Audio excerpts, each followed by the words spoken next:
مين بقى ويل ديورانت؟ ده يا جماعة مؤرخ وأديب أمريكي، راجل مؤرخ كده وأديب من أمريكا. عمل كتاب اسمه قصة الحضارة، اتكلم فيه على الحضارة عبارة عن إيه. فلقينا الراجل ده بيقول لنا إيه؟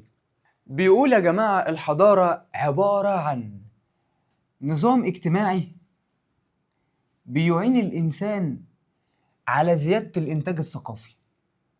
يعني عايز يقول لك كلمة نظام اجتماعي مقصود بها المجتمع، العلاقات البشرية اللي بتحصل ما بين الناس، يعني بتساعد الإنسان إنه يبني الجانب الثقافي بتاعه.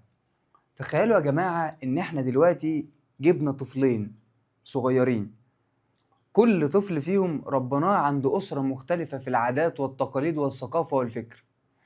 واحد اتربى عند أسرة يعني ثقافتها عالية، صرفوا عليه صرف جيد، علموه تعليم جيد، والتاني العكس.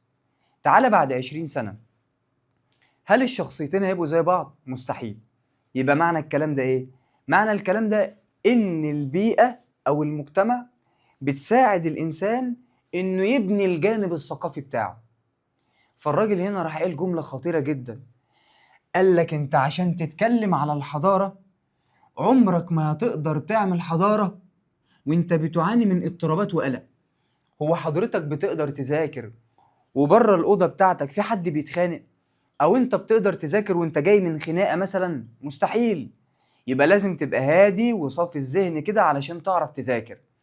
هنا نفس الكلام، لقينا الراجل بيقول الحضارة بتبدأ بعد ما بيخلص الاضطرابات والقلق والأمن بتاع الدولة بيستقر، فيبدأ الإنسان يخلص من الخوف اللي عنده. فلما يخلص من الخوف يطمن، فتطلع عنده دوافع وعوامل الإبداع والإنشاء. يعني إيه؟ يعني بمنتهى البساطة الراجل عايز يقول لنا يا إخوانا مفيش حضارة بتحصل في ظل الاضطرابات والمشاكل.